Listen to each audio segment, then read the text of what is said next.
Depois que eu postei aquele vídeo, algumas pessoas me pediram para fazer uma interface entre cristianismo e Gestalt. E eu pensei que, na verdade, eu não sei se tem como fazer uma interface entre ciência e religião, porque afinal de contas, ciência e religião veem os fenômenos de forma diferente.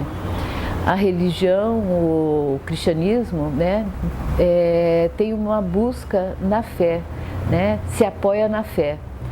E na verdade, a resposta que eu posso dar não tem muito a ver com a interface, senão falar um pouco do que eu sei que a Gestalt principalmente pode oferecer para o cristianismo.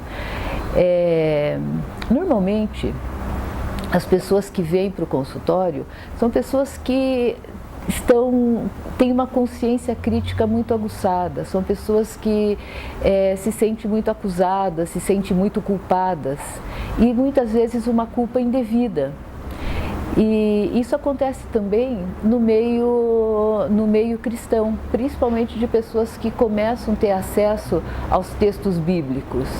A Bíblia ela tem uma mensagem dupla. Tem um psiquiatra suíço, Paul Tournier, ele escreveu um livro sobre a teologia, o livro é Culpa e Graça.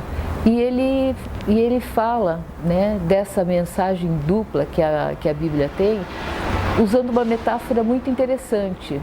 Ele fala de como se um homem recebesse duas notícias: a notícia do falecimento do pai de um amigo e a notícia do nascimento do filho de um amigo. E ele quer mandar uma correspondência, né? Isso na época das cartas ainda. Ele quer mandar uma correspondência para esses amigos e para um ele envia uma mensagem de condolências e para outro uma mensagem de felicitações, né? E imagina que a hora que ele vai colocar essas cartas, ele troca os envelopes. Então, o que deveria receber felicitações acaba recebendo condolências e o que deveria receber condolências, felicitações. E é mais ou menos isso que acontece muitas vezes com as pessoas que se acercam à leitura da Bíblia.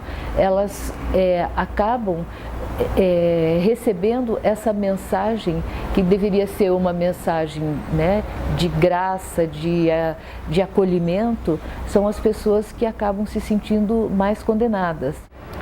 Philip Yancey, o autor do livro Maravilhosa Graça, é um autor que fala muito sobre essa mensagem de acolhimento que o Evangelho proporciona. E ele conta em uma das suas histórias de uma situação que viveu um assistente social que trabalhava nos Estados Unidos e que recebeu uma mulher que vivia da prostituição.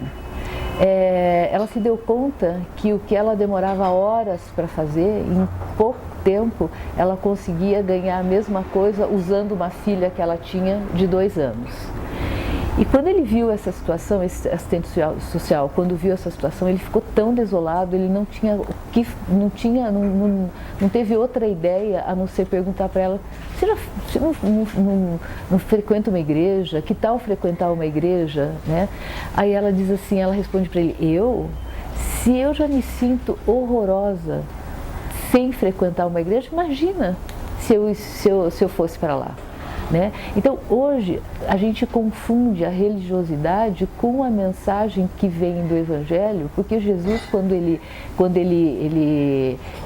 se apresenta como aquele que viveu entre os maltrapilhos, aquele que viveu com aqueles que não tinham lugar na sociedade, aqueles que não tinham um lugar mesmo de acolhimento. Ele conversou com as prostitutas, ele conversou com os cobradores de impostos. Sempre existia um lugar de acolhimento para aquele que já se sentia sujo, para aquele que se sentia mal. E a mensagem dura dele era para os religiosos da época, aqueles que se sentiam os donos do saber religioso, aqueles que sabiam como era o caminho.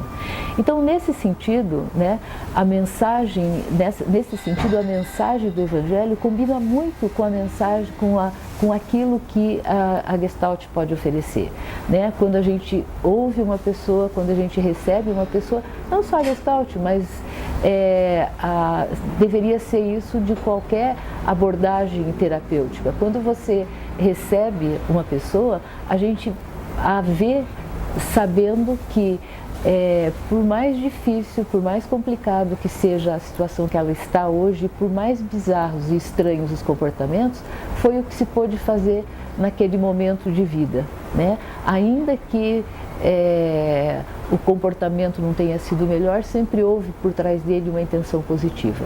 Então, nesse sentido, eu acho que a Gestalt tem muito a oferecer àqueles que se debruçam em cima dos evangelhos.